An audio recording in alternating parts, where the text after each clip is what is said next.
hour. That's when the polls close in West Virginia. Here's what we can give you right now. A key race alert in West Virginia. Bernie Sanders is the early leader based on the exit poll information that we have. We are not able to project a winner right now, but we are able to say that Bernie Sanders in West Virginia is the early leader in the Democratic presidential primary. Once again, remember, these are exit polls. They're estimates based on our early survey of voters as they left their polling locations. The final outcome may be different. We can expect those numbers to change throughout the night, but Bernie Sanders, the early leader in West Virginia. As fully expected, no surprise here on the Republican side. We can project, obviously, that Donald Trump is the winner in West Virginia. He had no opposition in West Virginia. All of the other Republican candidates have dropped out, but he still needs to get to that 1,237 number. This will help him clearly tonight. Donald Trump easily wins without any opposition the Republican presidential primary in West Virginia.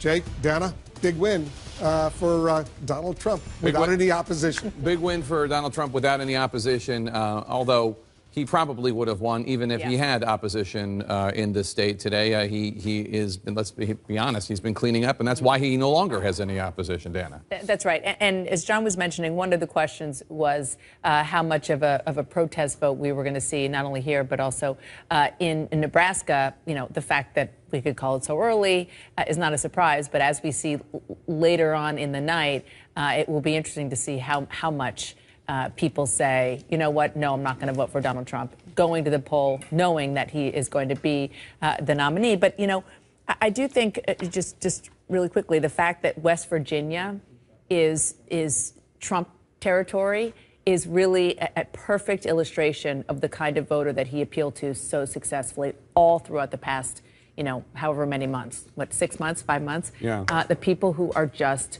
sick of Washington, but also they're desperate for somebody to say, we get you and we get things need to change. And West Virginia is a classic case of that. Well, and a big part of his message, Donald Trump's message, has been against overregulation, against trade deals that have sent jobs overseas, and that seems ripe for a West Virginia voter. Let's bring in our political director, David Chalian, who can tell us a little bit more about the voters who turned out to the polls today to explain how Trump did so well and how Bernie Sanders seems to be doing so well.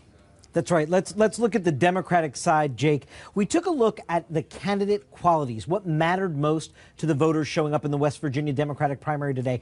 Take a look at this. Among the candidates who say they were looking for a candidate who cares about people like me, these are empathy voters. They're looking for a candidate that has their back. 70% went for Sanders, 24% went for Clinton. They made up 34% of the electorate. Let's look at another quality. Who has the right experience? Clinton wins this category overwhelmingly, 76% to Sanders' 24%, but only 24% of the electorate there was looking for the experienced candidate. So the empathy quality, there were more voters looking for that quality than were looking for experience. We also looked at what about Barack Obama's policies?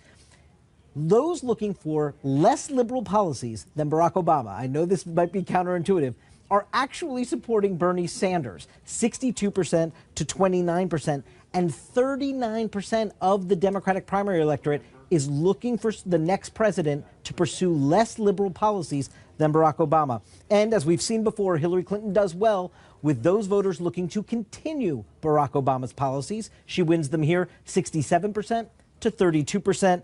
But again, they made up a smaller share of the electorate. Only 27% of the voters today in this primary were looking to continue the president's policies. It's very interesting. And David, it's just so fascinating how much Hillary Clinton's electorate in the primaries versus Bernie Sanders is the complete flip of what she had versus Barack Obama 8 years ago. She, in 2008, was the was the candidate who appealed to working class voters, who appealed to white voters.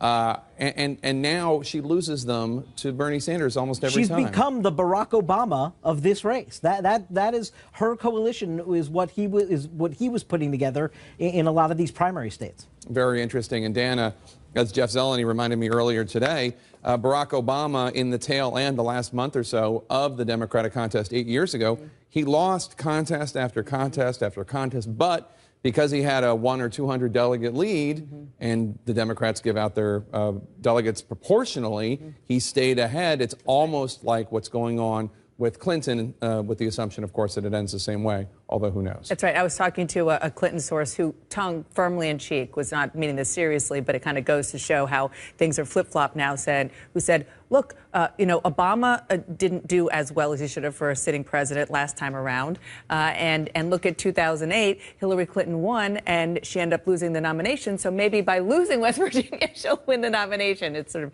backwards. But before we go, Begala stole my thunder a little bit, talking about what did happen in 2012.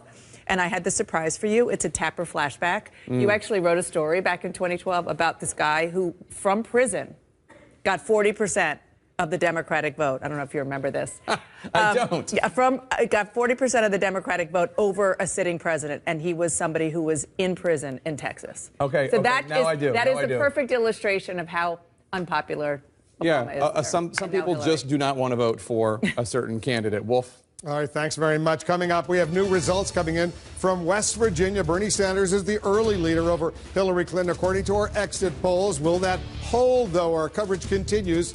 Is the early leader in the West Virginia Democratic presidential primary. We're not able to make a projection yet, but he is the early leader based on our exit poll information. As you know, no surprise at all, Donald Trump, with no opposition, is the winner in the Republican presidential primary in West Virginia. We're about to get some numbers. We'll share them with you. In the meantime, let's go over to Anderson. Wolf, thanks very much.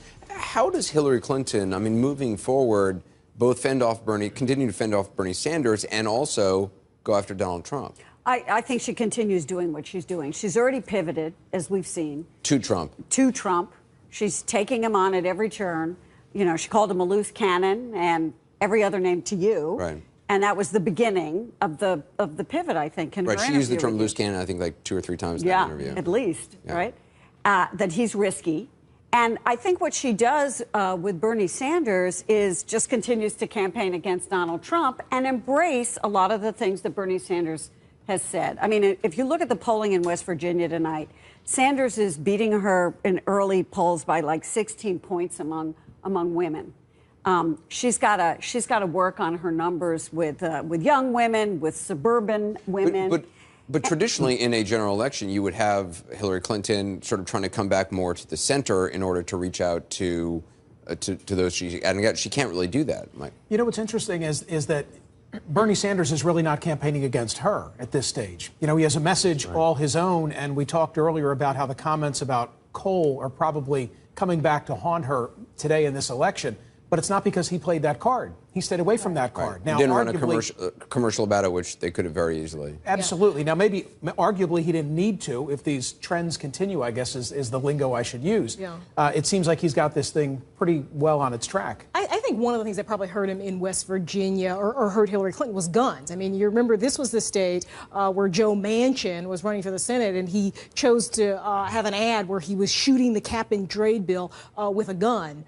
So I think in some ways that kind of hurt Hillary Clinton. She was trying to make Bernie Sanders throughout this campaign look like he was, sort of pro-gun and closer to the NRA than she was. So I think in some ways that kind of came back to haunt her, too, in this state and may have benefited Sanders. Hillary Clinton's not going to win West Virginia if she's the Democratic nominee in the fall. Right, exactly. But I do think it is interesting to the point that she's spending money on television again in Kentucky.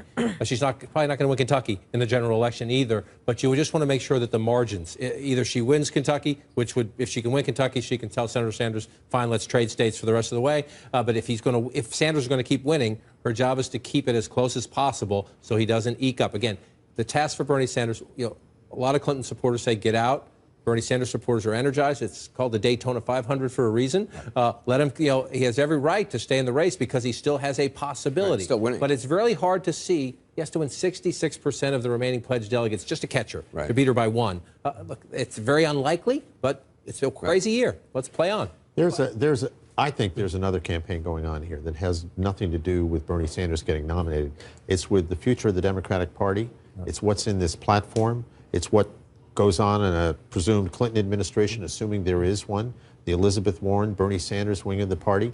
They want their positions taken seriously. They want to inject them into the bones, if you will, and skeleton of the Democratic Party. And that is what's really going on as you see Bernie Sanders. Like they did with Wolverine. Sorry, Van. I'm trying to do a movie reference before you go down to the. But listen, I think that probably what happens is that Hillary Clinton wins on delegates, but I think Sanders has won the debate about what this party is going to be, how it's going to stand, and who it's going to stand for and stand with. And I really do think you're right. The Democrats are not going to win West Virginia. But I think it hurts Democrats everywhere when it looks like we can't. When it looks like we're the kind of party that just can't resonate with that level of pain. I was just in Indiana, different set of problems there. But you have a lot of places that they just feel like the whole world has just thrown them under the bus. Right. And they don't just want the factories back. But another thing is, people, places like that, the Rust Belt, we want the factory. They just want the stores back. Yeah.